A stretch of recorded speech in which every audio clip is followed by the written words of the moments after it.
Good day, viewers, and welcome to the Sport Wrap Show. I'm your host, Brian Munango, updating you on the latest sports news. Well, before we do talk about any sports of this past weekend, Liverpool losing to Crystal Palace in the Community Shield. That was a shock result for me personally, but that's one of the highlights from the weekend. And you guys have been asking for this league. You guys have been asking. So we finally made it happen. We have collaborated with Footy Namibia, and the league will be coming to you soon. So if you have a look at this poster that just shows what we are looking forward to and what we are all excited about, this is the Footy Sports Wrap Fantasy League 2025. Pick your dream team, compete with friends and fans, and we'll be working on some prizes, cash prizes during the course of the week, and we'll be giving you guys big updates on this soon. So there's the code 4GQI7J, and you can join the Sports Wrap Footy Fantasy League. Please do join, and we are all very excited to host you on this league. I myself will be on the league. Footy will be on the league as well, so we can all compete and enjoy some football. So without wasting any more time, let's get right into the hit list.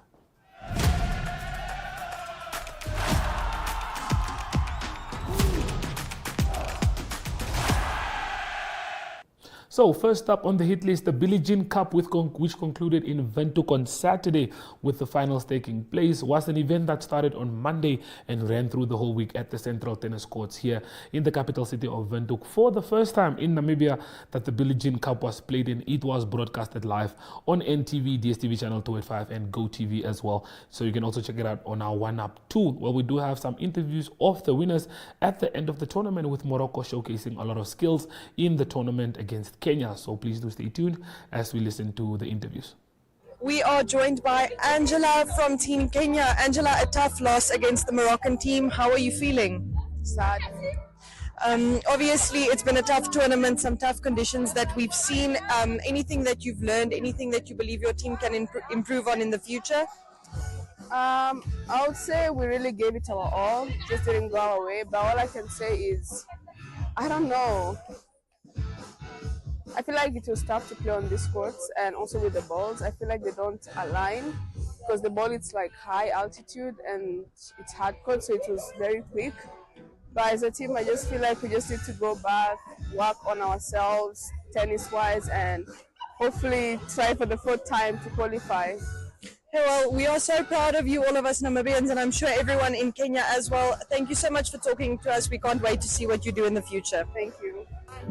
We are here with the winning team Morocco, who have just won at the Billie Jean Cup. How are you girls feeling? We're absolutely ecstatic. Great job, the team! Great job, the team! Come on, Morocco! We were so tough. It was the conditions were so hard here, but we were so tough. We were tough mentally. We stayed tough here, and we did it. I think we're all very happy and proud to have managed even in these conditions, and we did it as a team with like all the coaches, the physio, and all the players. Everyone was behind every other else, and so we managed, and we're very happy for that. Obviously, we can see the emotions are high, things are ecstatic. Any message to young tennis players watching this who take inspiration from you? I want to say, if you're young and you have a big dream, go for it. The sky is only the limit, maybe even more. The stars, the moon, if you want, whatever. But go for it. Don't ever give up. Work hard. And don't give up. No regrets ever. Go full. As long as you're fighting every single day for what you're dreaming for. That's the way. It's the journey. It's not the. It's the journey. Let's go, Morocco! We are so proud of you, and we can't wait to see what you do in the future. Thank you so much. Thank you so much. I also want to say thank you to everyone who made this tournament happen, and everybody who supported us, the Indian people, and everything. It was it was a great stay here. Thank you so much. And we also want to thank our members and everybody back at home, the Moroccan Tennis Federation, everybody that's supporting us. Who's watching? Thank you. Thank you.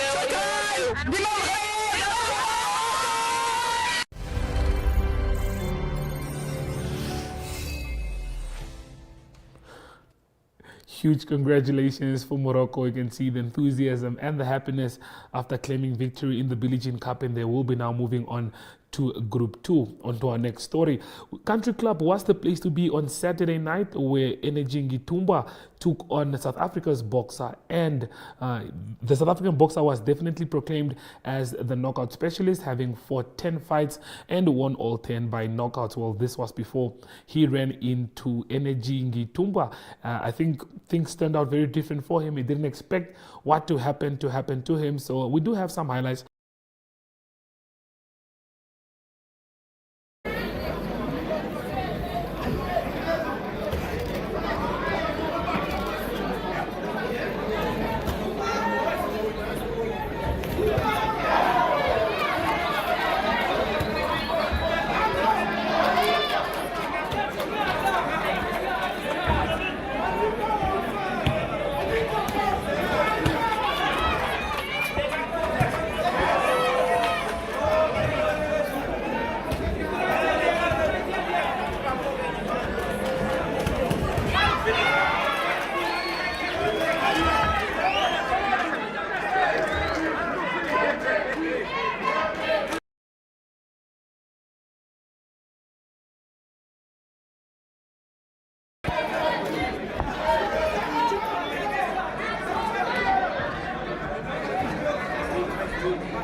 Huge congratulations to Philippus Ngitumba Energy for delivering a knockout in the 6th round against the knockout specialist from South Africa, who has 10 fights and 10 wins.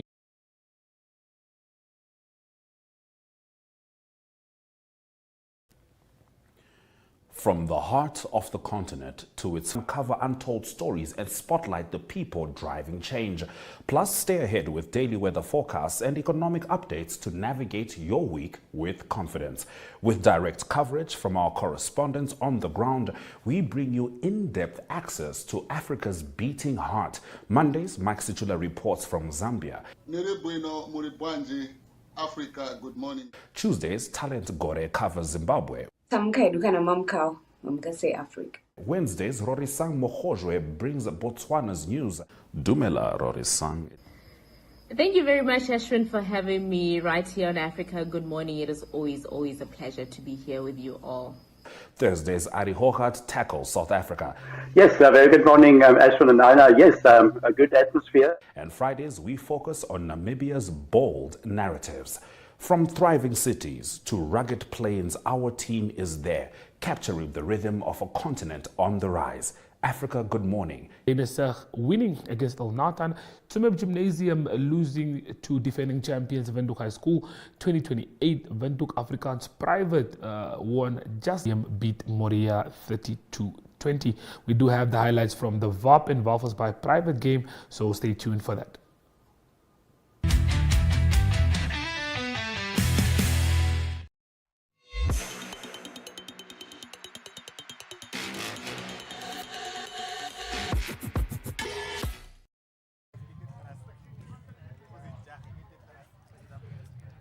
Welkom by ons hoogtepunte pakket van hierdie NSSR onder 19 Premierliga wedstryd tussen Windhoek Afrikaanse Privaat Skool en Walvis Bay Privaat Skool. Dit was dan die eerste 3 punte op die tellbord geplaas deur die loskakel van Walvis Bay, Adrian Boonzaier. Dit was dan VAP wat daarso hulle loskakel in besit gestel het, Ben de Wet in die eerste helfte daarso om die kantlyn op te soek. Die gewigsvoordeel wat Walvis Bay geniet het in hierdie wedstryd, wat hulle nie altyd lekker kon laat tel nie. Ook hierso dan gestraf, strafskop dan in die guns hierso van Windhoek Afrikaanse Privaat Skool, hulle dan gevorder tot daar by die doellyn en uiteindelik was dit hulle nommer 8 George Otto wat dan die bal gekry het om daar oor die doellyn te beer vir die eerste 5 punte vir Windhoek Afrikaanse Privaat Skool en dan ook wat dan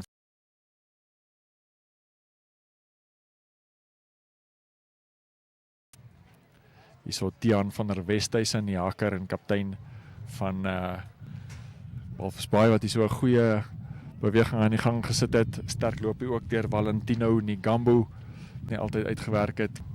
Dit was dan die laaste aksie van die eerste helfte gewees, 7-3, waarmee WAP dan voorgeloop het. So hierdie spanne wat natuurlik op hierdie oomblik dan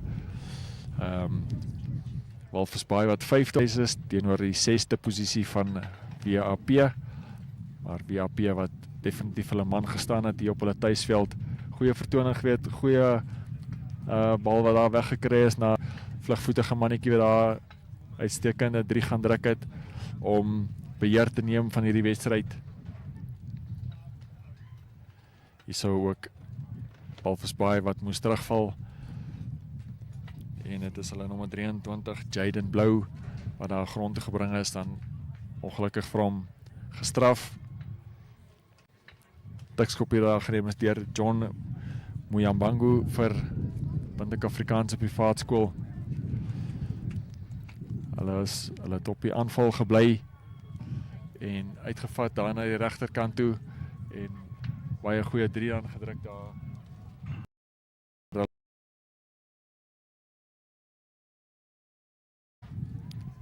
'n goeie loopie deur Valentino Nigambo. Hy het 'n baie goeie wedstryd gehad op die aanval, verskeie sterk lopies gelewer. Ongelukkig die laaste afronding vir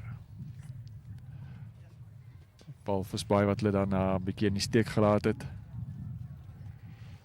Nog punte dan bygevoeg deur Boonzaier en hierso is die 3 wat die nommer 13 John Muyambangu vir WAP gedruk het, hulle laaste punte in die wedstryd, wat dan netjies verdoel is deur Carter Loubser van die kantlyn af om hulle totaal op te stoot tot 24. Dit was dan eintlik hulle wen 3 kan mens sê daar gewees. So laat terugvegpoging waarmee Walvis Bay vorendag gekom het. Die senter Baron van Wyk buite senter wat daar deurgesny het en in die hoekie gaan druk het. Ongelukkig daai doelskop waarmee Boonzaier nie kon slag nie. Doelskop wat ongelukkig mis was. Dit dan die laaste aksie van hierdie wedstryd gewees en ook nog 'n 3 wat Walvis Bay gedruk het, ongelukkig daarso doelskop wat dan mis was en 24-22 die eindtelling dan waarmee WAP wen. Terugslag vir Walvis Bay se kanse dan om in die top 4 van die kompetisie te eindig en hulle het nog 2 wedstryde oor en dan baie druk wat dat op Walvis Bay sal wees en hulle 2 wedstryde wat hulle oor het. Ons is hier so saam met die 2 kapteins, so Tiaan van der Westhuizen van Walvis Bay, so ja, bietjie dalk nie die uitslag wat julle wou gehad het nie. Hoe voel jy oor vandag se wedstryd? Ek dink julle het voorlangs redelik miskien 'n gewigsvoordeel gehad en so. Dinge wat nou nie heeltemal in julle guns gewerk het nie. Ja, het was nie ons beste game die jaar nie, maar ek dink dit was 'n lekker harde game. Hulle het goed gespeel. Ons het baie dom foute gemaak. Ja, so baie foute, ook baie gestraf, baie strafskoppe en wanneer jy op die aanval was, dinge wat nie na julle kant toe gegaan het nie. Ja, ons kan niemand anders se blameer behalwe onsself hier. Ons het die game self verloor. Hulle was maar net die beter span op die dag. Okay, so dit plaas bietjie druk op julle wedstryde wat julle nog oor het. Julle mikpunt is mos om te probeer kyk of julle in die top 4 kan eindig. Ja. Dink jy julle kan dit nog maak? Ja, as ons nou die volgende game vol punte kry, 9 punte, dan staan ons goeie kans om in die Superliga te eindig. Okay, sterkte vir julle. Baie dankie. Weer baie dankie. Lekker game. Baie dankie. Windhoek Affie se kaptein Bernd Otto. Baie goeie vertoning is dit. Dink jy was dit een van die beter vertonings van die jaar gewees? Ja, dit is so, ons het gespeel soos wat ons geoefen het en vir eens het ons wat ons coach vir ons gesê het gedoen en ja, ek dink ons het heel jaar gespeel, maar ja, gelukkig het hier vandag maar na ons kant toe gegaan die wen. So julle verdediging was redelik goed gewees wanneer Walvis Bay dinge probeer aanval het en so. Julle het ook die meeste 3 in die wedstryd gedruk, so vol punte vir julle, so goeie vertoning vir julle gewees. Baie dankie oom. Ja, ons moes maar hard gedefend het. Ja, Walvis is altyd groot manne, sterk hardloper.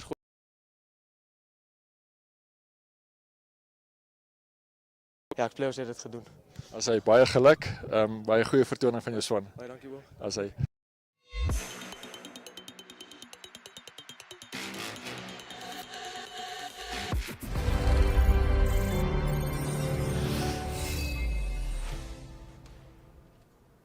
Huge congratulations to Windhoek Afrikaans Private for pulling off that win.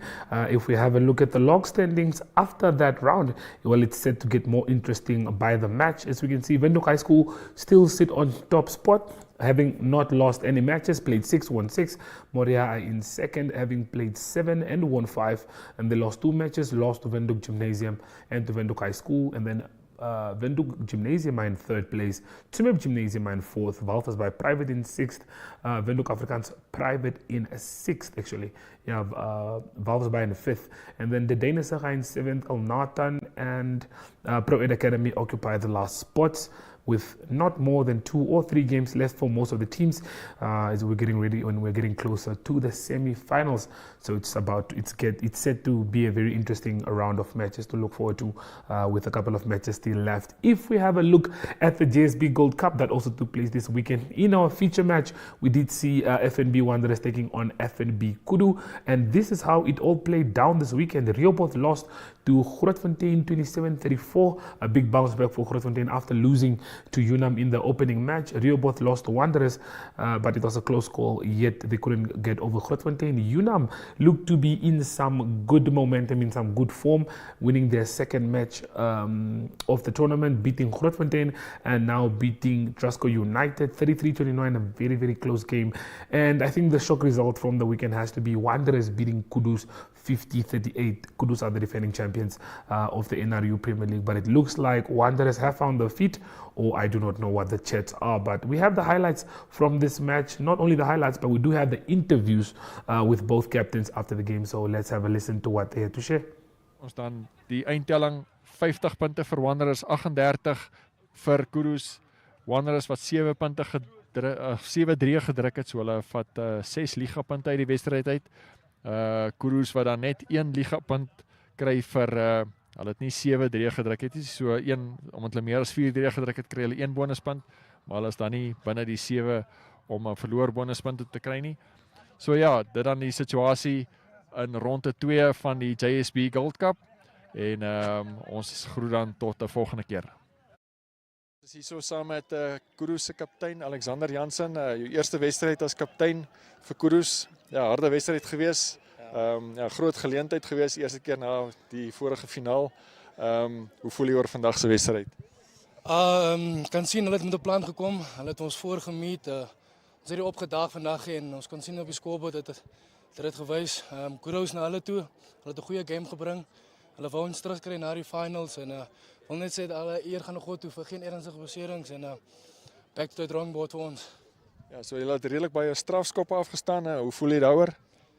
Obviously it's a coach killer soos hulle mos nou sê. Sal definitief dit hoor in die kleedkamer nou agterna, maar ons kan net werk op ons hoek. 2 maande wat ons afgeleer het. Boys is bietjie over eager. Almal wil 'n ding bewys. Amper bietjie van 'n nuwe squad ook wat ons in het, maar ja, ons gaan net harder volgende keer kom. Dit is verseker. Ja, so natuurlik die JSP Gold Cup wat nog net begin het. Daar's nog heelwat wedstryde oor. Hoe voel jy oor julle wedstryde wat dan nog vir julle voor lê? Obviously dit gaan nie maklik wees as die top 6 spanne, so die manne het gewys hulle almal moet in die kompetisie wees. Ons kan net ons beste gee en dit game vir game vat. Wat sê jy? Sterkte vir julle. Dankie. Goeie aan Wanderers se kaptein Roan Ludik. Ja, so julle het vandag 'n goeie vertoning gelewer, opgedaag en ja, die meeste fasette goed gevaar sou ek sê. Ja, was redelik alright. Baie bly ons het 'n wen gekry teen hulle veral na die finaal wat gebeur het. So dit was ons missie om vandag te wen en ja, baie dankbaar. As hy so 7-3 gedruk ook uiteindelik, so volpunte vir julle nou in 2 wedstryde, so teen Rewot en dan vandag ook teen Kurus. Jy seker tevrede met jou span se vertoning en die kurwe wat julle op is. Ja, baie tevrede. Ons het 'n klomp niggles, mense wat siek is gehad hierdie week. So dit was 'n bietjie van 'n challenge geweest, maar ons het deurgetrek en baie bly dat ons die wen kon kry. Is daar enige aspekte wat jy dink julle op nog kan verbeter, wat jy dink vandag nie heeltemal reg geloop het nie? Ja, Andrews kan maar altyd verbeter, nooit perfek nie. So ons vaste fasette definitief lyn staan en skrams het goed gegaan eintlik. Soos ek sê, 'n niggeltjie gehad op hakker en so dat die lyn staan 'n bietjie moeiliker gemaak en ons moet net aan ons afskoppe werk en ons raks, dis maar dit. As hy sterkte vir julle vir die komende wedstryde. Dankie Andrew. Goed gaan.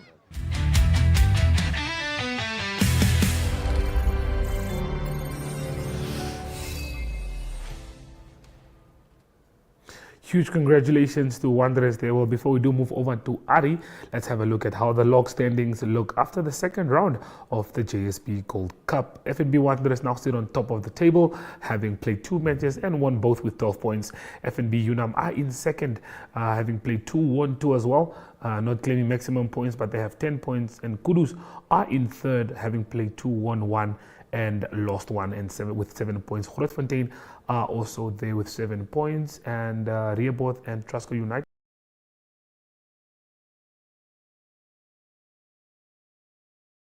for Areochad.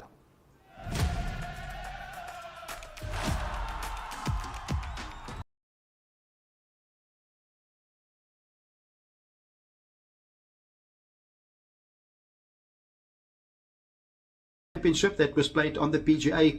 It's the first of 3 FedEx playoff tournaments. The top 70 players on the points table that played at St. Jude, and the winner was Justin Rose of England. He won in a playoff against JJ Spaun. They both finished on 16 under par after the 4 rounds. That was 1 shot clear of the world number 1, that is Scotty Scheffler. So Scotty Scheffler on 15 under par in 3rd position. It is now the 70 players that played in St. Jude Invitational or Championship that is cut to 50 players. So 50 players will play in the BMW Championship, and that will be the next tournament in Maryland.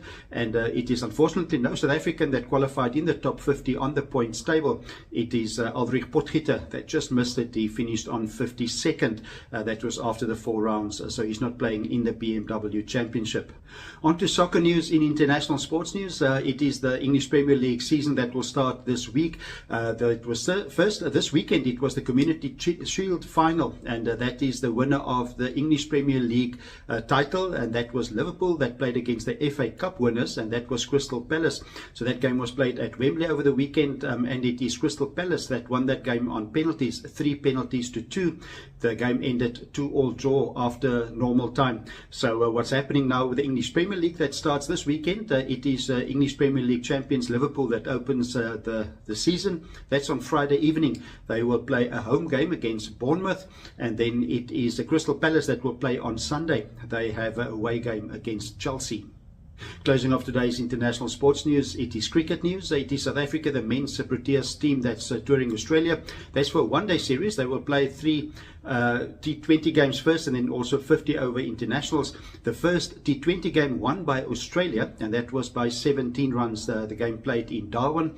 Australia batting first, 178 they scored in their allotted 20 overs. It was Tim David that scored 83 runs from just 52 deliveries. South Africa falling short. They finished on 161 for the loss of 9 wickets in their 20 overs. Best batsman Ryan Rickelton scored 71 off 55 deliveries. So the next game will be played on Tuesday, the second T20 international. That will also be in Darwin. And then the third T20 game will be played on Saturday. That will be in Cairns. That's international sports news for today. Hope you have a great sport day. We talk international sport again tomorrow. Goodbye.